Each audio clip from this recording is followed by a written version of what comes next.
नमस्कार, न्यूज़ मंच देख रहे हैं आप और मैं हूं विशाल वैभव। अभी जो है हम पटना एमएलसी फ्लैट के परिसर में हैं और आपको बता दें कि यहाँ जन सुराज के पार्टी से एमएलसी आफाक अहमद ने जो है आज दावते इफ्तार का आयोजन किया था, जिसमें तमाम लोग जो है आज शामिल हुए थे। और इसमें मोतिहारी से भी यानी बिहार के विभिन्न ज़िलों से भी जो है लोग आज इसमें शामिल हुए थे। तो क्या कुछ कहना है इस पूरे अवसर पर, हम जानते हैं एमएलसी आफाक अहमद और भी कुछ नेता से। बने रहिए न्यूज़ मंच के साथ। न्यूज़ मंच के लिए राहुल कुमार के साथ विशाल वैभव, पटना। क्या कुछ संदेश देना चाहिएगा? देखिए, इफ्तार पार्टी आपसी सौहार्द और प्रेम का प्रतीक के रूप में आज दावत इफ्तार का अहतमाम किया गया है। और अभी होली समाप्त हुआ है। होली के उपलक्ष्य में भी लोगों को मुबारकबाद आज दे रहा हूं कि सब कुछ होने के बावजूद भी होली भी बिहार में शांतिपूर्ण ढंग से संपन्न हुआ। और आज दावत इफ्तार जो हुआ वह एक पवित्र महीने में हो रहा है। इसका भी यह संदेश सकारात्मक जाए समाज के अंदर, चूँकि यह गांधी का सरजमीन है, बुद्ध और महावीर की जयंती वाला यह राज्य है। यहाँ से जो संदेश जाएगा वो शांति, अमन, भाईचारा का प्रतीक के रूप में बिहार को तरक्की के रास्ते पर आगे ले जाएगा।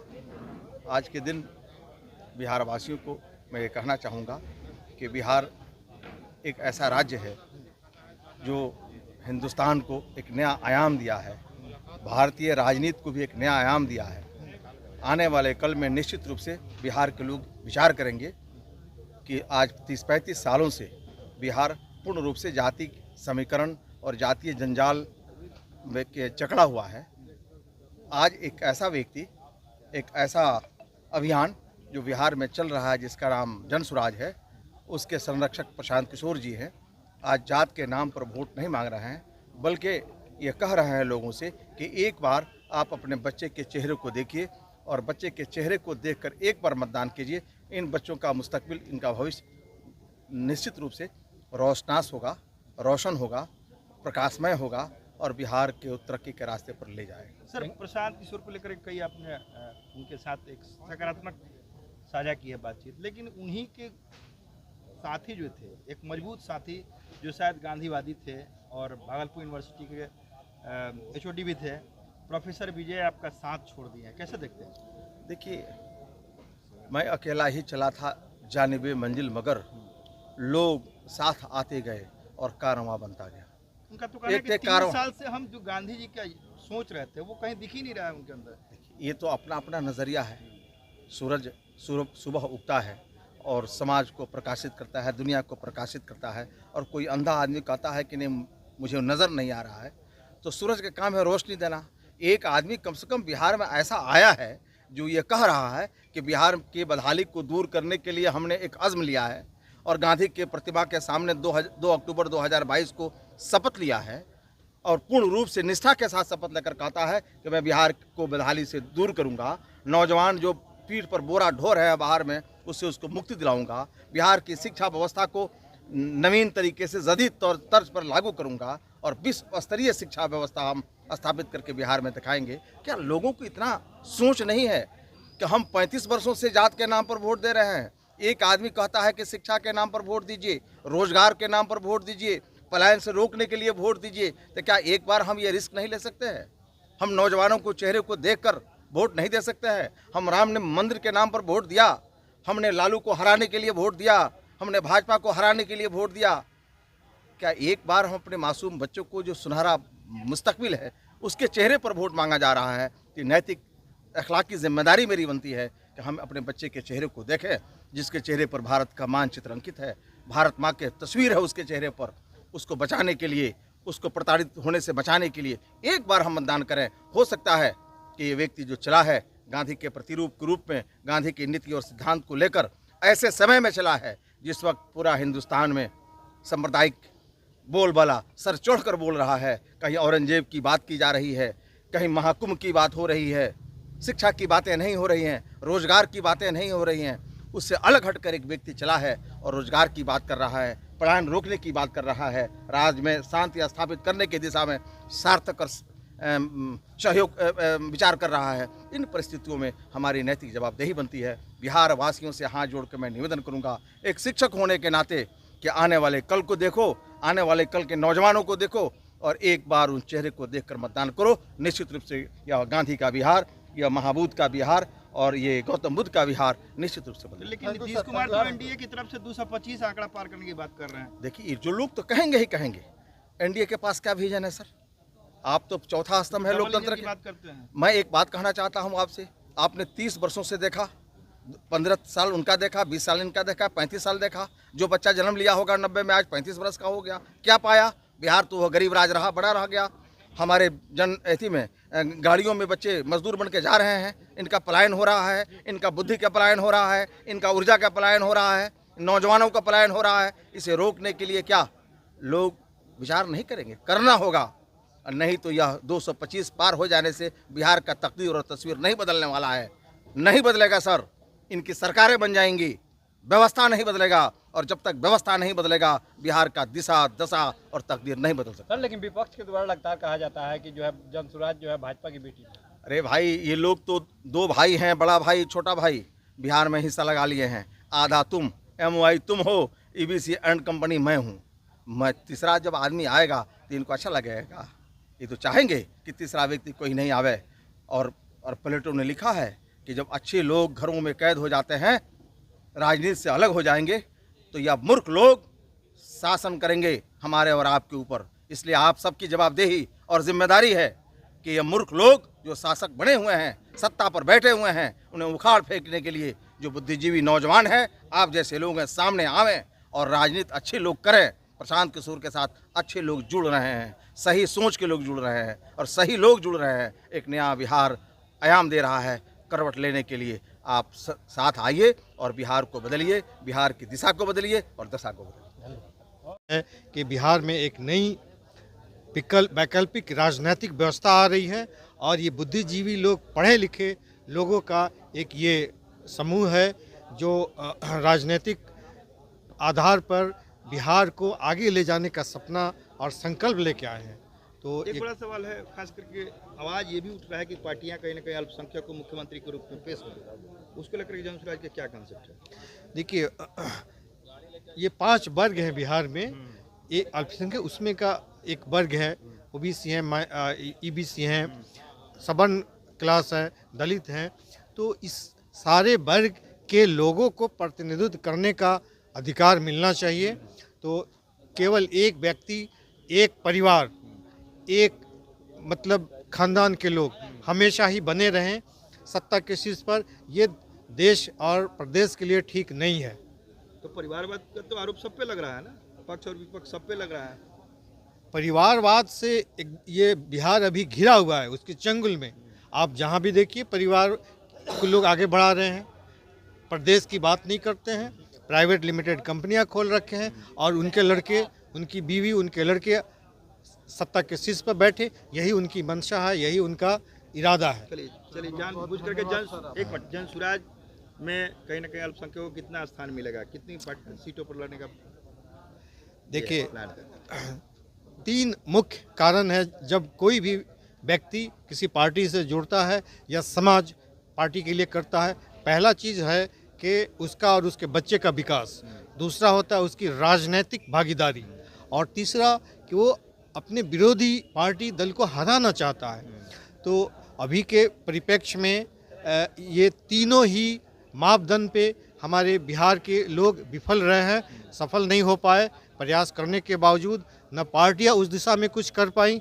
इसलिए अभी एक जनसुराज जो एक नया प्रयास, राजनीतिक एक प्रयास है हमारा, इसमें हम हर वर्ग को उसके आबादी और उसकी संख्या के हिसाब से राजनीतिक भागीदारी देंगे, विधानसभा चुनाव में भी और लोकसभा के चुनाव जब आएंगे उसमें भी। जातिगत जनसंख्या जो हुई उसमें तो आपकी अच्छी संख्या थी, 1 नंबर पे आप हैं, तो नेचुरली आपको ज़्यादा मिलना चाहिए सीट।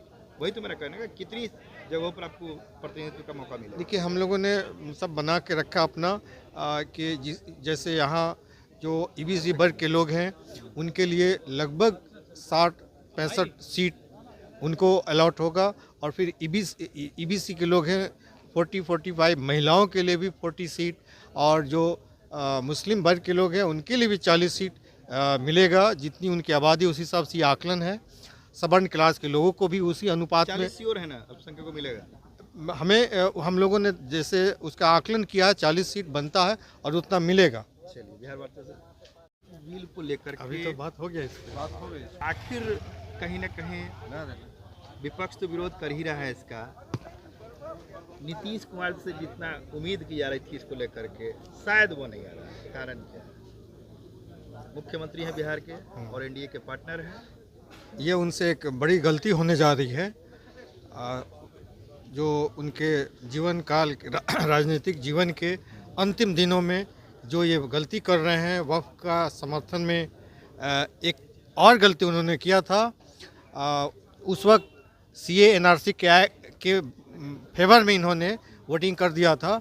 ये दूसरी गलती कर रहे हैं जिसके वजह से समाज इनसे इस बार अपना नाता रिश्ता तोड़ लेगा और राजनीतिक पतन इनका निश्चित है इस बार। तो ये है तो आपको लगेगा कि वक्फ एक्ट साधारण चीज़ है, लेकिन हर आदमी के भावनाओं से जुड़ा हुआ है। इसकी कतई ज़रूरत नहीं थी वक्फ एक्ट के फेवर में नीतीश जी का समर्थन देना। ये नहीं भी कर सकते थे, क्योंकि ऐसा कोई ज़रूरी चीज़ नहीं था कि इसके बिना समाज का कल्याण नहीं होगा। ये ठीक है, पहले से सारे वक्फ की प्रॉपर्टीज़ है, उनका सारा हिसाब किताब है, सब कुछ है। वो जिन उद्देश्यों से लोगों ने वक्फ किया है वो उन कार्यों में आ रहा है, चलता आ रहा है। तो इसलिए ये कोई बहुत ही एक अनिवार्य चीज़ नहीं थी जिसके समर्थन फेवर में इनका जाना ज़रूरी था। लेकिन एक सवाल है कि अल्पसंख्यक समाज के ही लोग कुछ लीडर कहीं ना कहीं इसका समर्थन कर रहे हैं। उनका कहना है कि कहीं ना कहीं उसका लोग सदुपयोग कर रहे थे जिनके चंगुल में था, और वो बराबर उसको मैं तो कह रहा हूँ, फेवर में उसका देखिए यूज़ मैं तो कह रहा हूँ कि उसका रीवैल्यूएशन सब होना चाहिए। कौन सी प्रॉपर्टीज़ आज से 50 साल पहले 200 रुपये किराए पे दी गई थी, आज उसकी कई हज़ार रुपये किराया होंगे, लेकिन वही चल रहा है। उसका इवैल्यूएशन होना चाहिए, उसका एक रीअसेसमेंट होना चाहिए, और आज के टाइम के हिसाब से उसका जो किराया तय होना चाहिए, ताकि वक्त भी ग्रो करे। इसकी भी जो प्रॉपर्टी का जो आज के डेट में कीमत होनी चाहिए, उस हिसाब से मार्केट वैल्यू के हिसाब से किराया तय होना चाहिए, या जो भी उसके लोग इस्तेमाल कर रहे हैं उनसे वो चीज़ लिया जाए, और जो लोग आज के डेट में उसके देनदार हैं कि हाँ उनको दिया जाए। यानी कि कुल मिला के ये मानते हैं कि जिनके पॉकेट में वक्त थी आज के रेट में, वो उसका दुरुपयोग कर रहे थे अपने फेवर में। इसकी संभावना से इनकार तो नहीं किया सकता है। मैंने कहा ना, रीअसेसमेंट करना चाहिए, लेकिन एक ही बार एक्ट ला के, एक नया एक्ट ला करके और उसको पूरी तरह से बदल देना सॉरी, ये लोगों को पच नहीं रहा है, और इसमें सरकार की नीयत पे सवाल उठ रहा है। इसलिए हम तो समझते हैं कि इस पर पहले नीतीश को हर ज़िले के जो इंटेलेक्चुअल बुद्धिजीवी मुस्लिम वर्ग के लोग हैं या और भी लोग हैं, उनसे बातचीत करनी चाहिए, उनसे एक डिस्कशन, एक डिस्कोर्स करना चाहिए, और जो एक सबका सर्वमान्य एक सहमति होती वो काम होता। तो इन्होंने ये नहीं किया। क्या इतनी जल्दीबाजी क्या थी? आप जिसकी भलाई की बात कर रहे हैं वही कह रहा है हमको ये नहीं चाहिए। सर एक बड़ा सवाल है, जब नीतीश कुमार एनडीए से अलग होते हैं तो विशेष राज्य का दर्जा मंत्र जपना शुरू कर देते हैं। जैसे एनडीए में साथ जाते हैं, बीजेपी के साथ होते हैं, तो ये शायद भूल जाते हैं। तो क्या बिहार के साथ ये कितना इंसाफ करते हैं? ये बार बार बिहारियों को मूर्ख बना रहे हैं। इनके पास इसका इनके पास अवसर जो है यही है कि कई बार आप लोगों ने सुना होगा कि आज के संदर्भ में बिहारी जो है बहुत बड़ा वर्ग लालू यादव के डर से बीजेपी को वोट करता है, और एक खास वर्ग बीजेपी के डर से लालू को वोट करता है। तो यहाँ भय की राजनीति चल रही है और डरा करके वोट लिया जा रहा है। तो इस परिप्रेक्ष्य में नीतीश के पास एक अवसर है, जो आज के डेट में सिर्फ 42-43 विधायक इनके पास है और मुख्यमंत्री बने हुए हैं, सबसे छोटी पार्टी है गठबंधन, और उस हिसाब से ये लगातार 20 सालों से रूल करते आ रहे हैं। एक समय था इनका 117 एमएलए हुआ करते थे, आज सिर्फ 43 है, फिर भी मुख्यमंत्री बने हुए हैं। तो ये एक उनकी जो कुर्सी की लालच है ना, उसके कारण ये कोई सही फैसला नहीं ले पाते हैं और इससे समाज का और बिहार का नुकसान हो रहा है।